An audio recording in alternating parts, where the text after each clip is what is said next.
Saan bang right mo? Contact right! Contact right! Kalaban na sa kanan! Kukulitan doon si Master! Aba, merong nabatukan. Oy, bawal yung mambatok ha.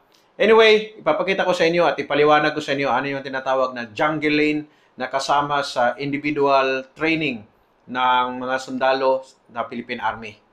Bago ko ipagpatuloy ang aking video, babatiin ko muna ang mga bagong graduates ng Basic Citizen Military Training Masid Tala Class 01-2023. Member dyan si Private Angel Bayer. Isa sa aking mga sisters at yung kanilang klase ay binubuo ng 109 students. Kaya sila ngayon ay mga proud reservists ng NCR RCDG. So ipapatuloy natin, panood ang video. Ito yung pinaka-importante. Ano ba tong jungle lane? Kalikutin natin. Ano to? Anong nangyari? Nasa gubat sila. May NCO, tactical NCO. Contact right! At si Kuya. Contact right! Kalaban na sa kanan! Kanan! Kukulitan doon si Master! Kanan! Right nga! May Nako! Bawal yun! Bawal! Ay, nako. Maintindihan ko to si TAC NCO. Nabatukan tuloy niya kasi buhay na kasi ang katapat niyan eh. No? Kapag nagtitraining at gumagamit tayo ng live ammunitions, napaka-importante ay presence of mind. Hindi pwedeng mataranta. Dahil sa tunay na buhay, ang bala, tandaan ninyo, 3,100 feet per second. Isang segundo lang nakarating na sa'yo sa 1 kilometro. Kaya dapat mabilis ang reaksyon. Ulitin ko, presence of mind. Quick reaction. Kaya itong training na to ay ipaliwanag ko sa inyo. Ano ba yan? Paano isinasagawa? At bakit siya isinasagawa? Kapag matapos na yung tinatawag na basic rifle marksmanship, part yan ng BMT or Basic Military Training. Whether enlisted personnel o kaya sa officers training dito sa OCS, ay mayroong advanced marksmanship training at yun ay ang tinatawag na jungle lane. Iyan ang application niya. Ang advanced marksmanship training na kailangan matutunan ng mga sundalo para maka-undergo ka ng jungle lane o kaya sneakers course, iba-ibang pangalan, no? Ay ang tinatawag na quick reaction firing. Kilala rin ito sa tawag na short range marksmanship.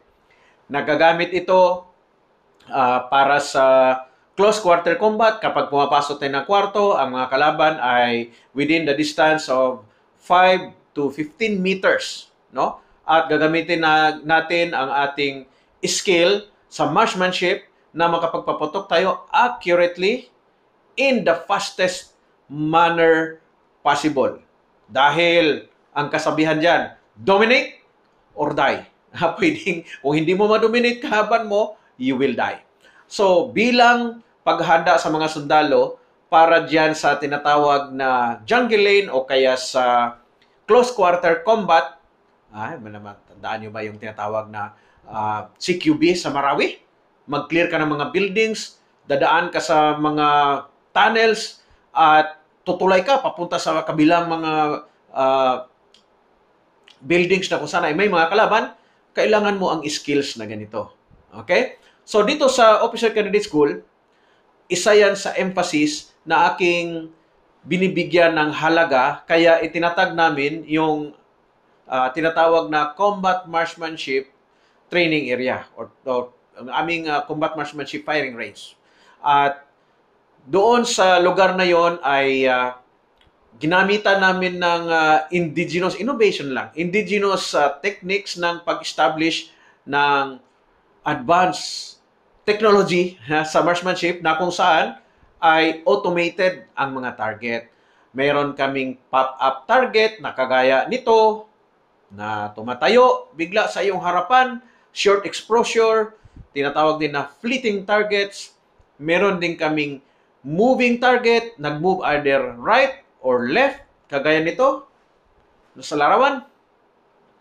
At hinahanda namin ang mga sundalo bago siya puputok dyan, bago siya pumunta dyan, ay mayroong preparatory training.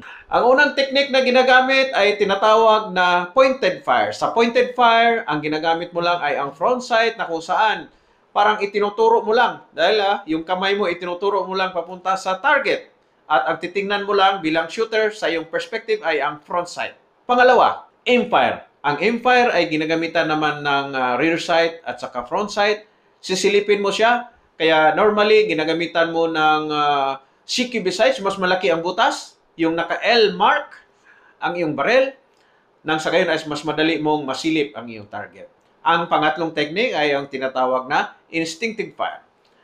Walang gagamitin na sights. Bagkos general direction. Gagamitin mo lang yung mga kamay para ituro mo ang target gamit ang iyong barrel. Guided by your fingers. Ganun ang hawak mo. Okay? So, yan. Yung tatlong techniques. Yan ang aming itinuturo dito sa Officer Candidate School. Meron silang dry practice bago sila pupunta sa live fire, static targets, mag-moving target sila. Then later on, mag-undergo na sila ng ganito na practical exercises. Ito yung example ng combat marksmanship na ginagamitan ng moving target at saka pop-up targets.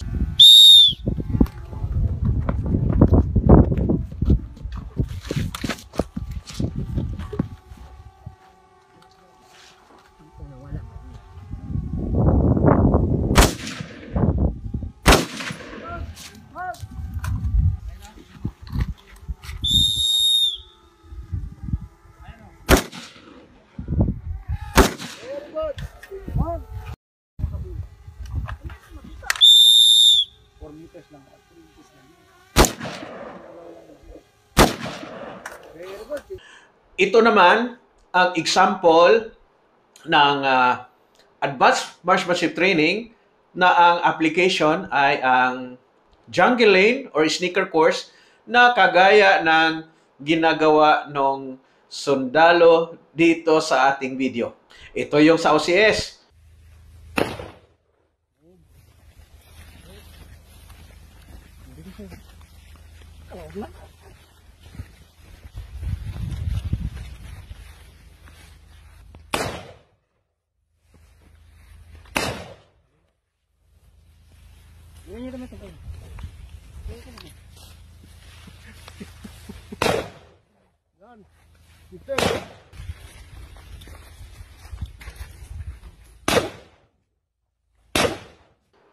Nakita ninyo, ang target namin dyan ay pop-up target.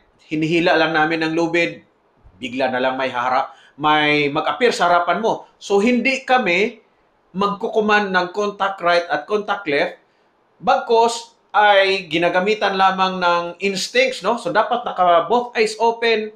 Nakikita mo sa bandang harapan mo kung may biglang magpakita either right or left. Mabilisan ang movement, pati footwork ay gumana, no? Kung dito banda, dito kagad, na iputok mo na kagad within split seconds. Kung dito naman sa kabila, within split seconds.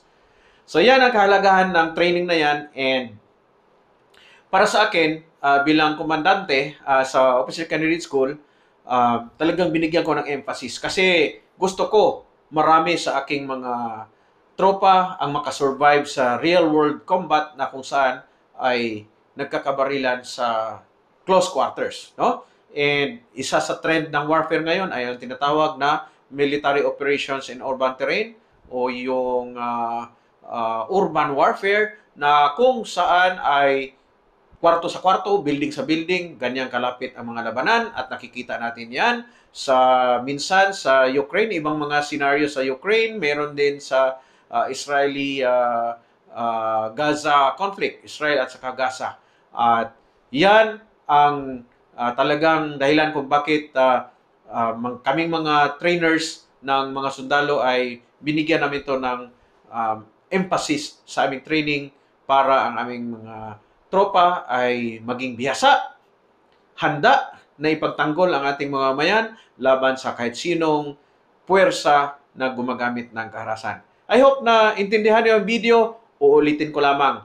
Although naintindihan ko yung pambabatok doon, minsan hindi mo na mapigilan, but it was not intended to harm but to remind him. Pero bawal na po ngayon ang pananakit sa mga tauhan. Ang ginagawa dyan, pwedeng 1 week, 2 weeks, 3 weeks, 4 weeks, 5 weeks na pusap, masi-masi, bilang pagpaalala sa mga sundalo na mayroon silang nagawa na kamalian. Normal yan. During training, mayroong magkakamali.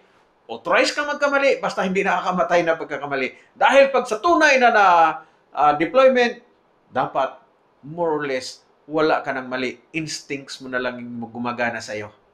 Maraming salamat sa inyo. Magandang hapon sa inyo lahat. Para pala sa mga nanonood na aking video, huwag kayong mahiya. I-like nyo yung dalawa kong channel. Ito yon at ito yung isa. At kung nagugustuhan nyo, i-share ninyo.